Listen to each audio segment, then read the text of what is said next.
Assalamualaikum warahmatullahi wabarakatuh. Halo semuanya, perkenalkan nama saya Siska Duniari dengan NPM 2240104157 dari K4 S1 Akuntansi Angkatan 2022. Dibuatnya video ini itu bertujuan untuk melengkapi tugas ujian akhir semester dari mata kuliah Sistem Informasi Manajemen. Pada video kali ini saya membawakan tema yaitu membangun masa depan digital, keamanan, solusi teknologi informasi, globalisasi, dan e-commerce, di mana nantinya saya akan membahas lebih lanjut terkait peran strategis dan tantangan teknologi informasi dalam dunia bisnis modern. Di dunia saat ini itu tidak hanya bergantung pada teknologi, tetapi benar-benar dihidupi oleh teknologi itu sendiri, mulai dari e-commerce yang menghubungkan pelanggan dan bisnis di seluruh dunia, sehingga manajemen sistem informasi yang menjadi tulang punggung operasi bisnis besar. Teknologi ini itu memberikan kemudahan dan inovasi baru, tetapi juga membawa tantangan besar seperti keamanan, etika, dan manajemen global.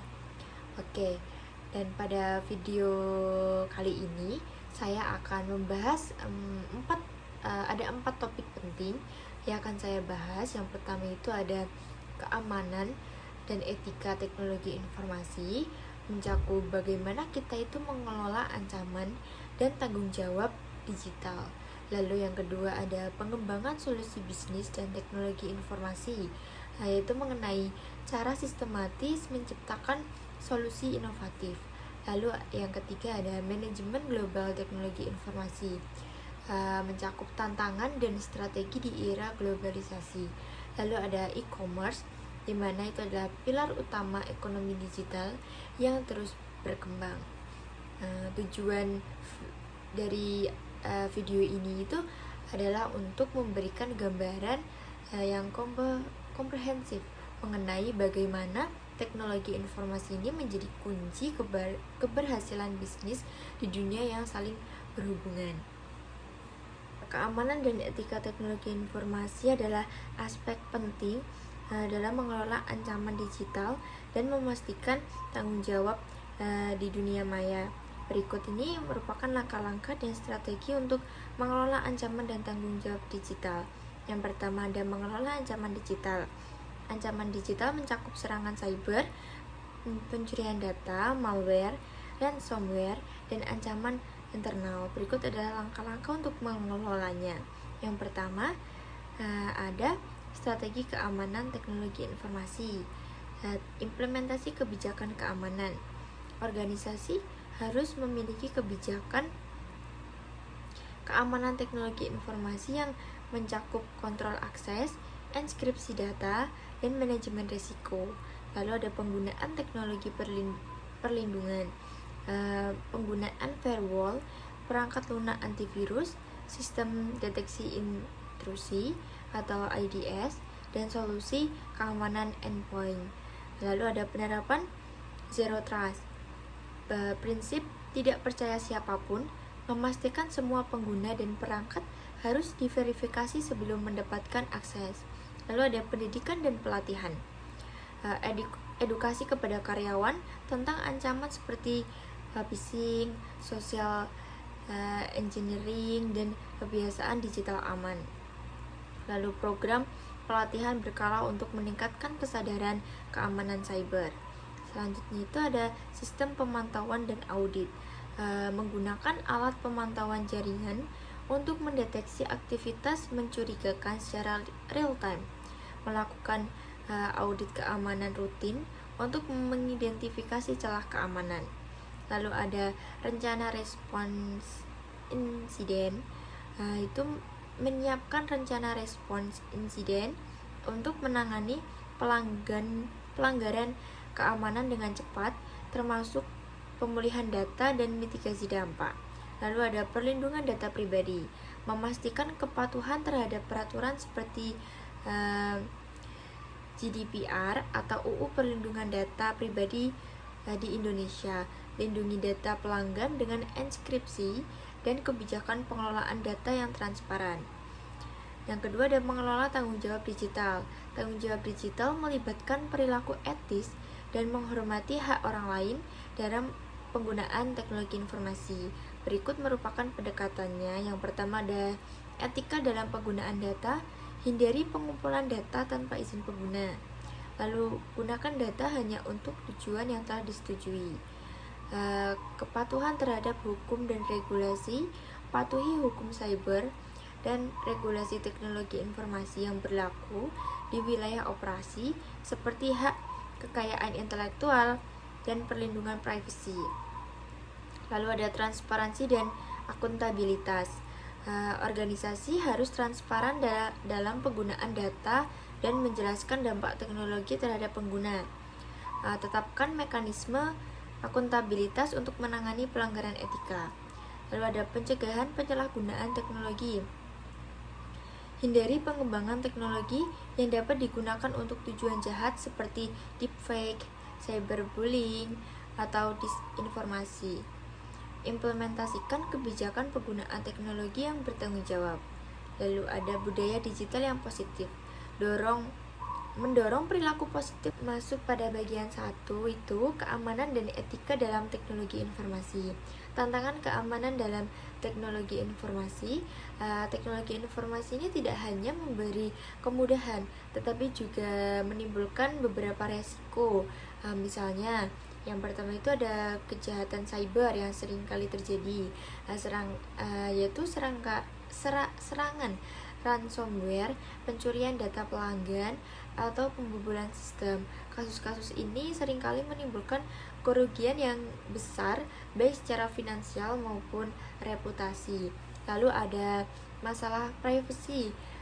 Dengan data menjadi aset paling berharga, privasi pelanggan ini seringkali menjadi korbannya. Banyak kebocoran-kebocoran data yang perusahaan itu tidak sanggup untuk menanganinya. Contohnya itu kasus pencurian data besar-besaran di sektor perbankan atau e-commerce menjadi pengingat bahwa keamanan data itu harus menjadi prioritasnya.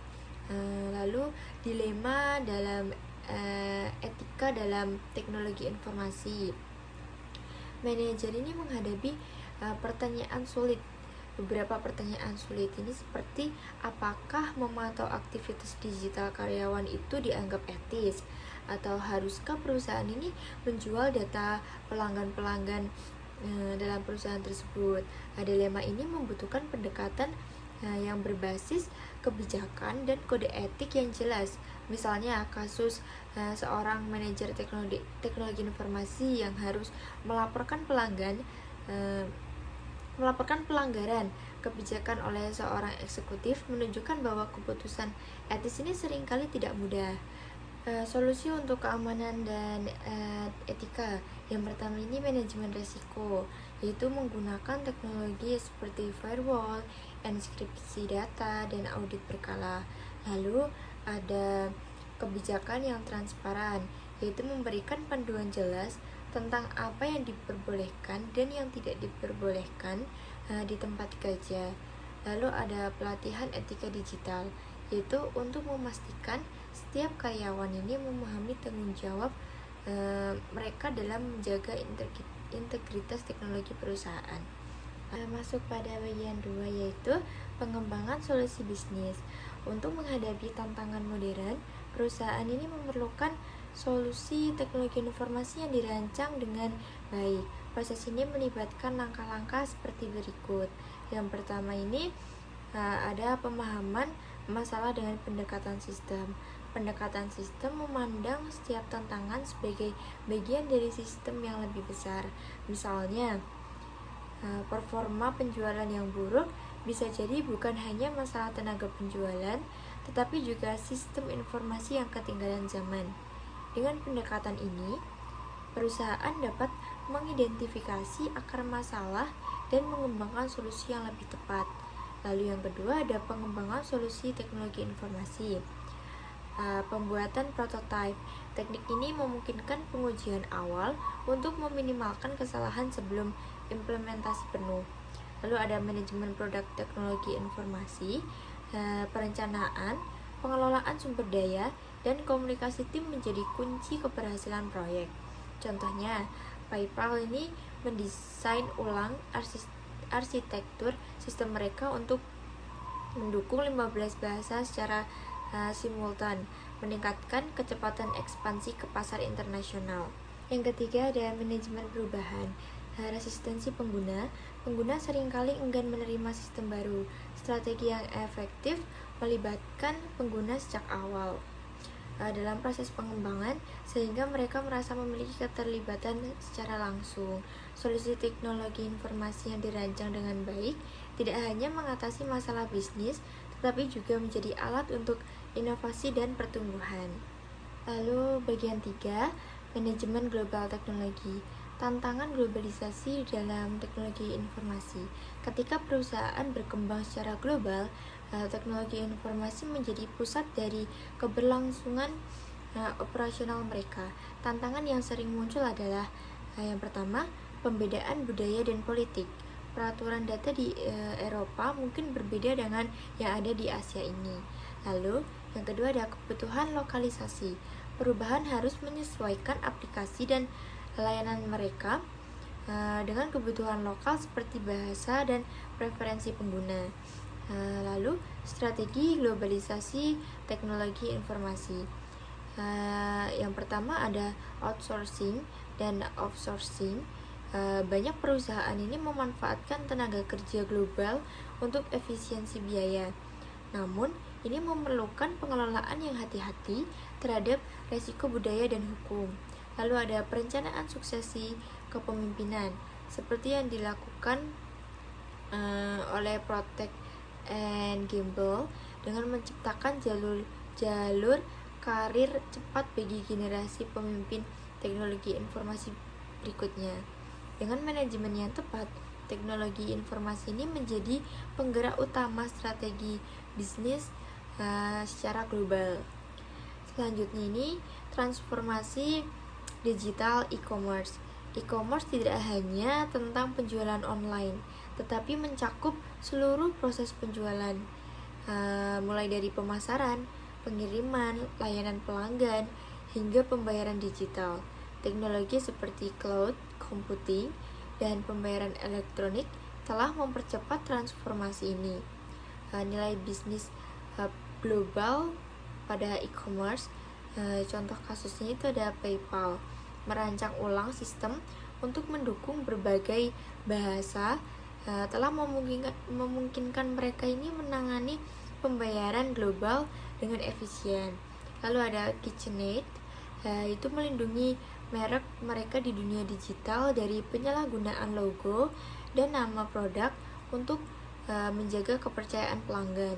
Dengan kekuatan teknologi, e-commerce ini memungkinkan perusahaan kecil bersaing di pasar global dan menghapus hambatan geografis. Jadi, mari kita terus belajar, berinovasi, dan membangun masa depan digital yang lebih baik. Sekian informasi atau materi yang dapat saya sampaikan. Atas kurang lebihnya mohon maaf, atas segala kesalahan yang ada saya mohon maaf. Terima kasih telah menyaksikan. Wassalamualaikum warahmatullahi wabarakatuh.